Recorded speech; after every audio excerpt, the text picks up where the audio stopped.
ابراہیم علیہ السلام سے جب پوچھا گیا کہ آپ نے کیا چاہتے ہیں، تو آپ نے فرشتوں سے کہا تو میں سیر کرنا چاہتا ہوں آسمانوں کی سیر کرنا چاہتا ہوں۔ اللہ کے فرشتے آ گئے، حضرت ابراہیم علیہ السلام کو آسمانوں کی سیر کروائے۔ لیکن آپ نے دیکھا ایک جگہ پر کسی کو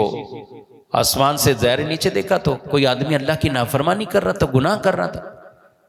تو آپ نے کہہ دیا یا اللہ یہ تیرا بندہ ہو کر تیرا رزق کھاتا ہے، سب کچھ کرتا ہے، پھر بھی گناہ کر رہا ہے، نافرمانی کر رہا ہے، اس کو تو ہلاک کر دے۔ اب وہ آپ کی دعا قبول ہوئی اس کے حق میں، تو وہ ہلاکت ہوئی۔ آگے گئے تو پھر ایک بندے کو دیکھا ایسے کر، پھر ہوا تو ایک بندے کو پھر دیکھا تو وہ یہی کر رہا ہے، تو آپ نے سب کے لیے یہی کہا، تو اللہ پاک نے اپنے فرشتوں سے کہا کہ ابراہیم خلیل اللہ سے کہہ دیں کہ آپ نیچے زمین پر تشریف لے جائیں، اگر یہی معاملہ رہا تو میرے بندے تو ہلاکتوں میں چلے جائیں گے۔ اور پھر فرمایا اے میرے خلیل پیارے، میں اپنے بندے کے ساتھ معاملہ اتنی فوراً آنن فانن سزا کا نہیں کرتا، اگر میرا بندہ کوئی گناہ کر لیتا ہے، اللہ رب کی شان کریمی اور رحیمی دیکھیے، فرمایا گناہ کر لیتا ہے تو میں اسے فوراً سزا نہیں دیتا، اسے موقع اور مہلت دیتا ہوں، ہو سکتا ہے یہ توبہ کر لے اپنے گناہ سے، وہ اپنے گناہ سے توبہ کر لے۔ فرمایا اگر گناہ سے توبہ کر لیتا ہے تو میں اس کے گناہ معاف کر دیتا ہوں، اور فرمایا کہ اگر اسے توبہ بھی نہیں ملی اور ایسے ہی وہ دنیا سے چلا گیا تو رب کی پھر بھی شان کریمی یہ ہے، سبحان اللہ، فرماتا ہے کہ میں اس کی اولاد میں سے دیکھتا ہوں، اگر اس کی اولاد نیک کام کی طرف ہے تو اس کی بدولت، ان کے بچوں کی بدولت میں ان کے والد کو وہ سزا نہیں دیتا بلکہ اس کے گناہ بخش دیتا ہوں۔ اولاد اچھی تو والد کو فائدہ، فرمایا یہ کرتا ہوں، اور اگر یہ بھی معاملہ نہ ہو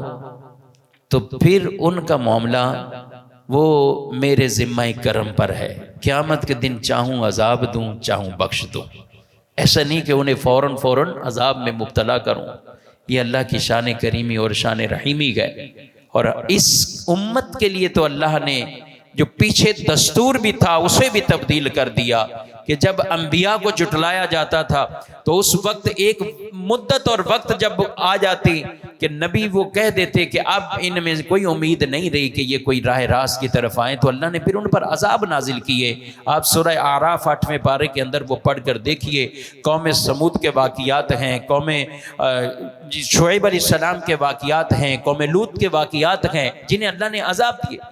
مگر جب پیارے نبی علیہ السلام کی امت کی باری آتی ہے، امت میں دو طرح کے ہیں، ایک ہے امت اجابت اور ایک ہے امت دعوت۔ امت اجابت وہ جنہوں نے نبی کے پیغام کو مانا، قبول کیا، جیسے ہم امتی بیٹھے ہیں، ہم امت اجابت میں ہیں۔ اور امت دعوت میں یہ سارے کفار بھی امت دعوت کے اندر آتے گئے کہ جن کو حضور کا پیغام پہنچا مگر انہوں نے قبول نہیں کیا، یہ بھی امت کہلاتی ہے امت دعوت۔ یہ کہ انہیں پیغام پہنچ گیا تو اللہ نے فرمایا وما کان اللہ لیعذبہم وانت فیہم، اللہ کی یہ شان نہیں ہے اے محبوب آپ جن میں موجود ہیں اللہ اس قوم کو عذاب کے اندر مبتلا فرمائے،